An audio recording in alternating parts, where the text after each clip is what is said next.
Kava's mission has always been to bring heart, health, and humanity to every meal, bringing the soul of the Mediterranean to the heart of America. But as Kava expands coast to coast, the question becomes, can it stay true to that promise, or will it get lost in the rush? Team Golden Goose says yes. We're here to hatch golden opportunities for Kava. Kava has faced a multitude of shortfalls following its rapid and ambitious expansion strategy across the nation.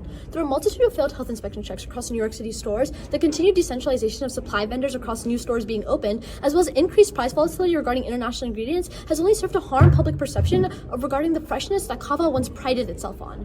Additionally, Kava continues to operate in an oversaturated bowl food-based market, where competitors like Chipotle, Panera Bread, and Sweet Green have already found ways to innovate and differentiate themselves, while Kava has continued to fall behind, with stock market shares dropping by 20% in just quarter two of 2025 alone, and same-store sale projections going down by 2% for this year. Even more, cost pressures and inflationary pressures have caused labor inefficiencies to take root, as well as operational inefficacies, causing even more problems regarding the speed at which food is being taken out. However, the solution to Kava's problems is, well, Kava itself. Through centralizing supply vendors domestically, applying AI to streamline labor, varying market engagement through additional seasonal options and meal kits, as well as applying meal kits throughout the season, we find ourselves hatching the golden egg for Kava. Kava currently utilizes a decentralized supply model, partnering with dozens of regional vendors to supply fresh ingredients.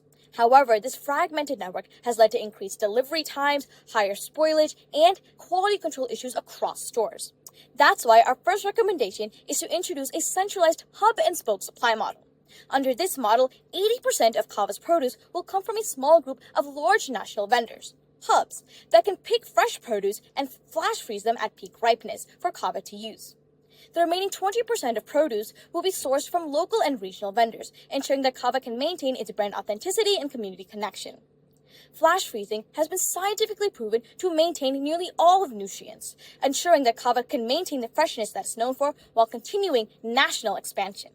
With our revolutionary hub-and-spoke supply model, we project up to 30% in waste reduction and improvements in delivery consistency in the range of 20 to 25%. The result is lower waste, stronger margins, and a more consistent guest experience. Let's take a look at our second recommendation, which is everything AI related. It comes in 3 key phases. The first phase is that in 2026, we're going to implement 10 to 15 AI-driven drive-thrus across the United States, specifically in high consumer areas like Texas and Virginia.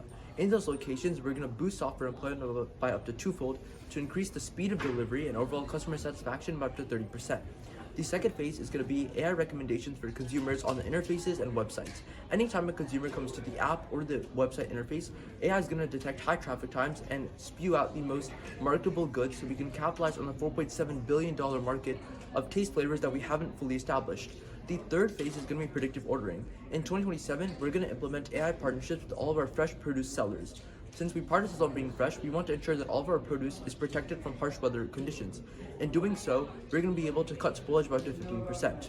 Then, in 2028, we're going to launch a loyalty app program with a point system to increase customer retention by up to 20% as seen in Starbucks. Ultimately, we're going to address a few risks. In 2029, we're going to address high costs, face-to-face interaction loss, and operational difficulties, all together by taking customer feedback surveys in up to 50 locations, as well as partnering with Coursera to get digital literacy so all of our trainers feel empowered to use AI. Now that we've addressed quality and efficiency, our third recommendation is what keeps consumers coming back to Kava through 2 key ways. The first is meal kits. We recommend that Kava partner with companies like Cape Cod, who also have Mediterranean flavors, in order to increase Kava's brand awareness. These fusion partnerships would introduce flavors of the month into options like bowl kits and snack boxes, because consumers have been moving away from bowl-based foods. The second way is seasonal options.